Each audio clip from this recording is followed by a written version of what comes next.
दादा नमस्कार, बोला. नमस्कार. नमस्कार, मी रोहित पवार बोलतोय.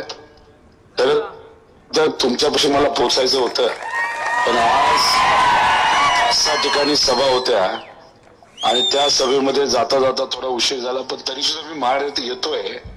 पण तुमच्या आपल्या या भोसे या गावामध्ये मला येता येणार नाही. खरं तर हे गाव आदरणीय पवार साहेबांसाठी आणि आमच्या कुटुंबासाठी अतिशय महत्वाचं गाव आहे. त्याचं मुख्य कारण असं की या भागाचे भाग्यविधाते आदरणीय कैलासवासी यशवंत भाऊ पाटील हे आदरणीय पवार साहेबांच्या फार जवळ होते.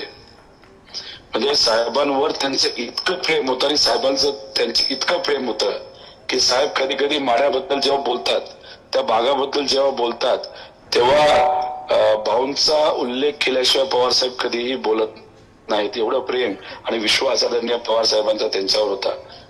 आणि भाऊंनी सुद्धा शेवटच्या श्वासापर्यंत पवार साहेबांची साथ ही सोडली नाही.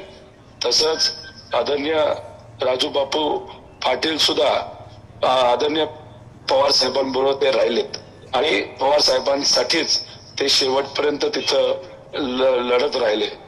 दुर्दैवाने करोनाच्या काळामध्ये आपल्या बापू आपल्याला सोडून गेले. पण महत्वाची गोष्ट काय, या परिवारामध्ये निष्ठेला फार महत्व आहे. म्हणजे याच्यामध्ये भाऊही असतील, बापूही असतील, यांनी निष्ठेला महत्व दिलं, पवार साहेबांना महत्व दिलं. पवार साहेब त्यांच्यावर विश्वास ठेवून असायचे. पण मला खरं तर आश्चर्य वाटलं, आता तुम्ही आमच्या पिढीच्या बाबतीत जर विचारलं तर मी सुद्धा तशा 3ऱ्या पिढीतला येतो.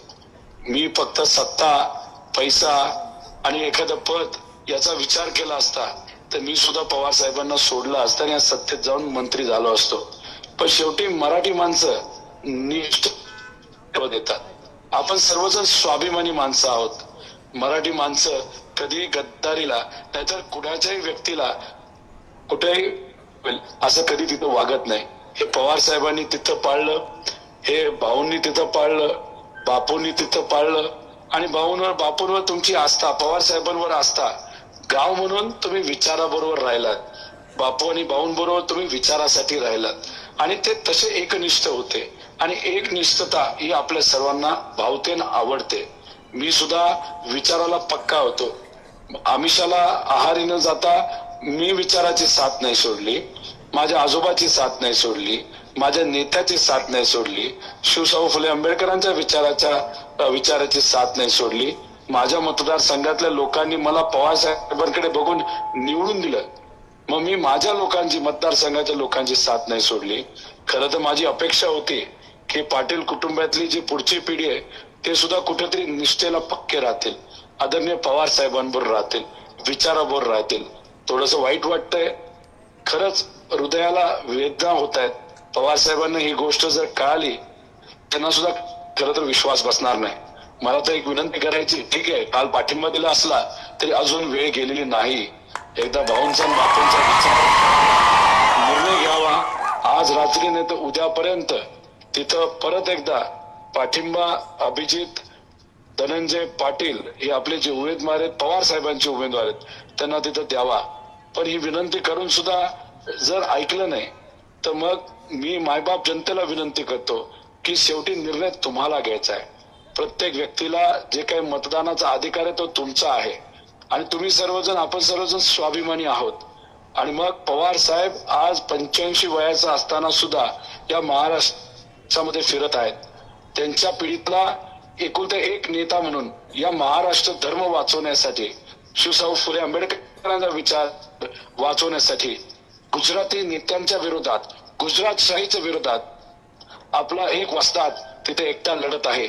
आणि तो का लढतोय, कारण तुम्ही त्यांच्या बरोबर आहात. महाविकास आघाडी सरकार 100% या महाराष्ट्रामध्ये येणार म्हणजे येणार. हे काळ्या दगडावरची पांढरी रेष मी आपल्या सर्वांना तिथे सांगतो.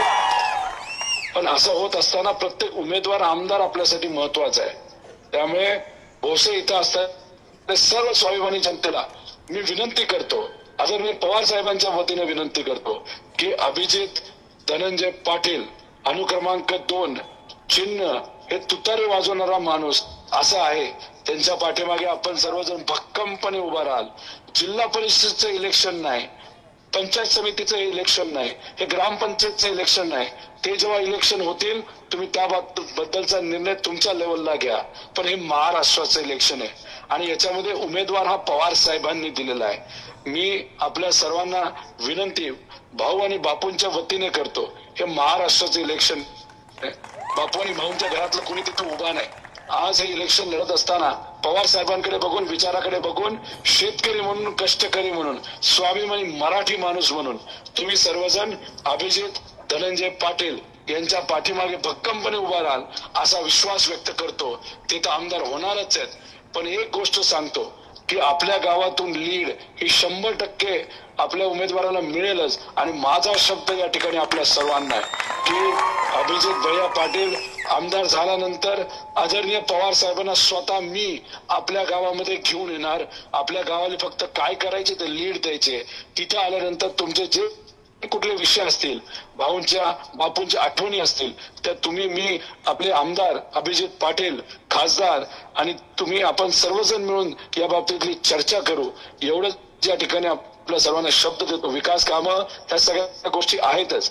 भाजप सरकार शेतकऱ्यांना कसं हिनवतंय हे तुम्हाला सर्वांना तिथं माहिती आहे. मराठा समाज, ओबीसी समाज, आदिवासी समाज, धनगर समाज यांना फक्त खेळवत ठेवलंय हेही तुम्हाला तिथं माहिती आहे.